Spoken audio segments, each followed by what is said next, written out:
everyone, it's Kierney with Realty Billings. Today, I really want to talk to you guys about something that's near and dear to my heart, and that is buying a home when you're self-employed.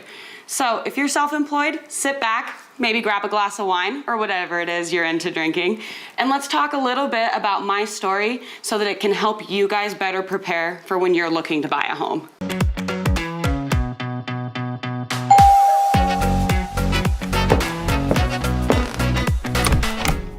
I didn't think of how my new income and my new job was actually going to affect my ability to buy a house. At the time, I was still renting when I got into the industry. This was something I really didn't want to talk about because I felt like people would expect me to own my own house when I became a realtor. But that's really not the case. A lot of agents don't actually own a home when they first get into the business. We get into the business and we think that we're going to be able to find the best home, but there's so many restrictions when it comes to being self-employed and being able to take that step into home ownership.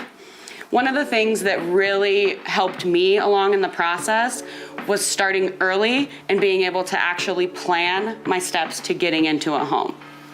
One of the first steps that I think it's super important to take is to talk to your tax accountant or your CPA, whoever you use to do your taxes. You really need to work with them hand in hand to be able to help you.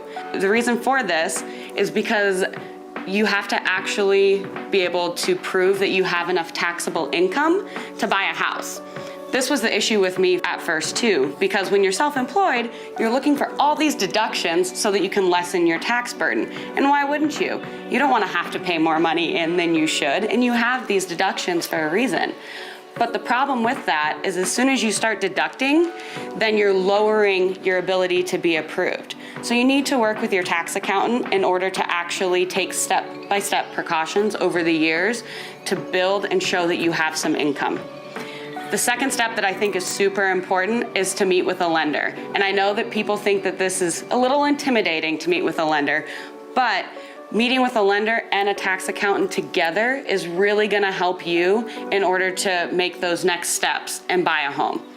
Lenders need at least 2 years of income. And yeah, you heard that right, 2 years. When you become self-employed, they have to track it before they can even do anything to help you buy a house. And there's no way around this. Trust me, I tried everything in the book to be able to buy a home sooner rather than later. But that turns out lenders know a little more than I do. So when I met with my lender, I was able to plan early with my tax accountant in order to achieve the income I needed to buy the home that I wanted to purchase. All of this took so much planning in advance and was such a headache. And trust me, I didn't want to do any of it either, but I really wanted to get to that goal of home ownership. And I think the last step that I can really give you from my story as well is to keep your eye on the prize. I know that sounds dumb, but there were times when I wanted to buy a car or when I really hated my furniture that was in my rental living room. But by keeping in mind what my overall goal was, which was to purchase a home, I held myself back from doing those other unnecessary steps that were going to hinder my ability to buy a house. As soon as you add more things like that against you, it's even harder when you're self-employed to be able to purchase a home. I know this all might sound a little doom and gloom, and you might be feeling a little bit disappointed about your ability to buy a home at the moment, but I promise you, you can do this. If you took the right steps in order to start your own business, you can take the steps to be able to get into home ownership.